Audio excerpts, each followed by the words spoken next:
C'est pas toujours le cas, mais c'est souvent le cas, que le point de départ ce soit une silhouette ou une figure humaine qui apparaisse dès la texture de l'œuvre et puis qui viendra ensuite être habillée ou costumée par les étapes successives d'intervention dans la terre.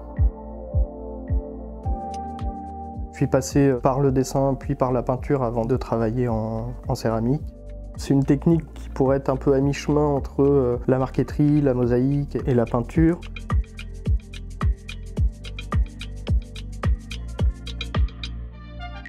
Le temps de peinture peut être assez court parce que c'est dans de l'argile frais et c'est un moment aussi où le geste est un peu définitif.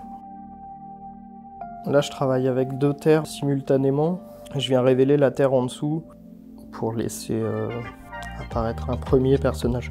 C'est des dessins qui existent dans mon carnet et qui reviennent en fonction de ce que la matière me suggère.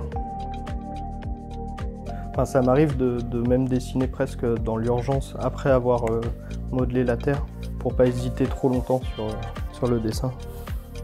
Mais ça m'arrive souvent aussi de superposer plusieurs dessins. Il y a un dessin qui intervient au moment du modelage de la terre.